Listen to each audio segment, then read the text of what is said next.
Hello everybody, welcome back to, I almost said my other YouTube channel. This is the Handyman. Hope everybody had a good Thanksgiving. Hope you'll enjoy today's video. This project is really starting to progress along. Some interesting things to show you today. Had a big problem. Didn't really make too much of a big deal in the video. I had to shut the camera off and actually figure a whole bunch of stuff out. Make sure you check out the comment section. There is a lot of discussion going on, especially the last video on smart homes.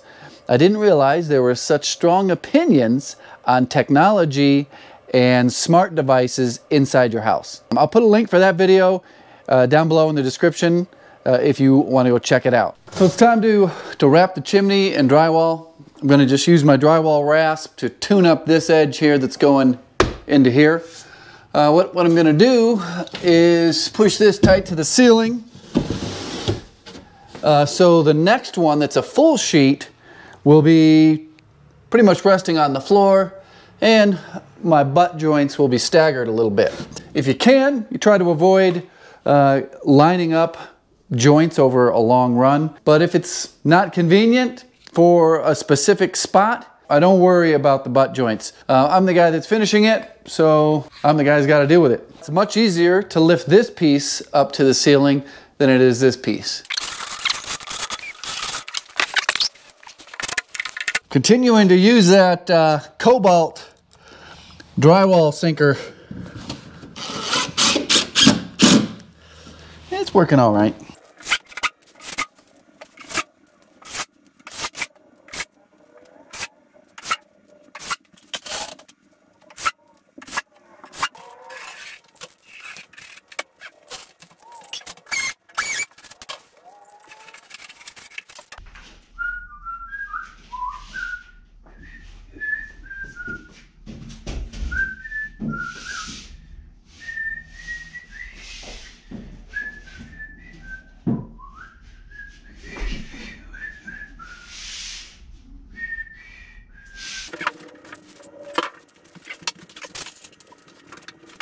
I don't know if you can tell, but that's how eye level this room is. This floor is out a lot. It's a lot.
Look at all this plaster here.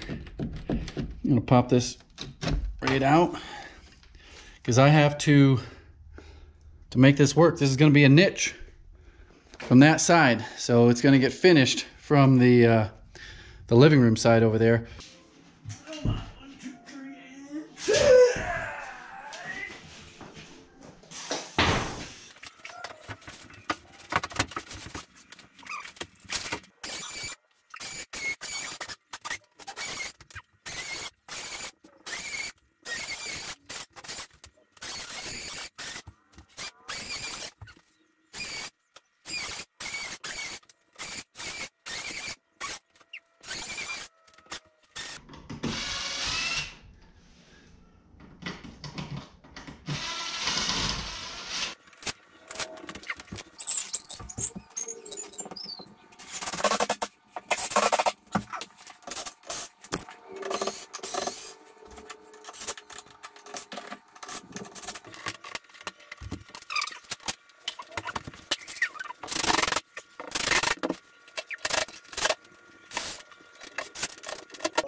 So this next piece here is going to be kind of funky. The ceiling dives downhill, so this is going to be the long side, and then we have an angle in here too. So what I'm going to do is take a measurement right there, and then take a measurement right there, and get an angled cut that goes all the way across 4 feet. Then once I have that piece, then I can take some measurements for this downhill part of the ceiling here. Not the part that just slopes, but the actual second plane where it kicks down. Most likely, it's not going to fit right the first time, but I'll be able to figure it out. I get lots and lots of questions on these videos, and it's just impossible for me to try to explain every single detail that doesn't show up on camera. Just the nature of this remodel and filming it and trying to get the job done, there's just not enough time to go over every single minute detail, why I specifically chose to do something a specific way. Just trust me that it'll work, and you will see once this is all finished. It's getting a skip trowel texture. That means that all drywall surfaces are going to get basically a skim coat of mud. That's after all the joints have got drywall tape and mud on them. There's a specific level that you need for whatever texture that you're going to put on there. And skip trowel texture covers a lot of imperfections, and it hides your seams super well. It's what's in the rest of this house, and it's considered a high-end finish. People pay a lot of money to get a skip trowel texture put in their house. That's a little bit of an explanation. I got to get back to work.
So I've got one more task item before I do a full cleanup. Get a little hard to move around in here. So I got to take all my scrap and get it out and reorganize. As the project progresses, I got to clean up so that I can get more work done. But the next line item that has to be done before I stop to clean is this door's got to go, and a new interior door has to be installed in its place. So you may see this little light switch over here. This is going away, and the door is going to swing inwards, open up against this wall. Got your light switch here. I'm going to be using my Sawzall to cut the nails. Now you go down to the comments and you'll see them. They'll come out. They can't resist. They can't resist. Even though I'm calling them out, they still can't resist. It's hilarious. The first step is to get this big, heavy, solid core door with these plate glass windows out.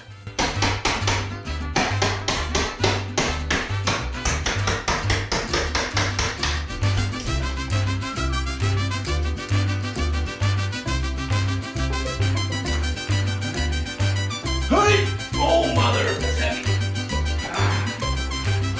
Get out the way, move! No nails.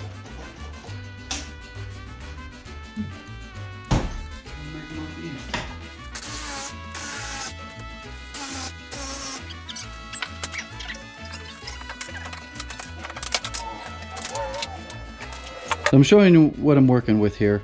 And I got to do a little bit of brainstorming to figure out what I'm going to do with this step here.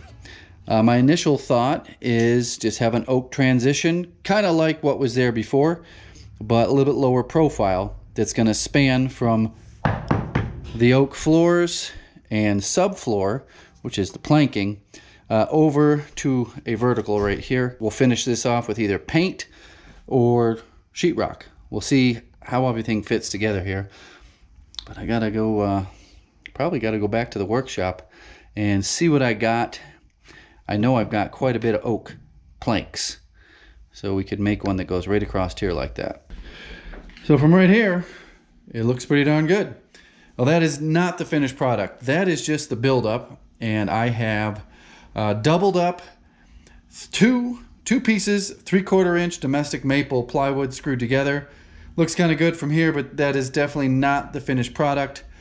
I just needed to get the surfaces even for that transition that I'll put in later. If this was like a $10 million house, we probably would have done something different. Now I got to reframe this opening for a 30-inch door. So the rough opening is going to be 31 3/8 inches.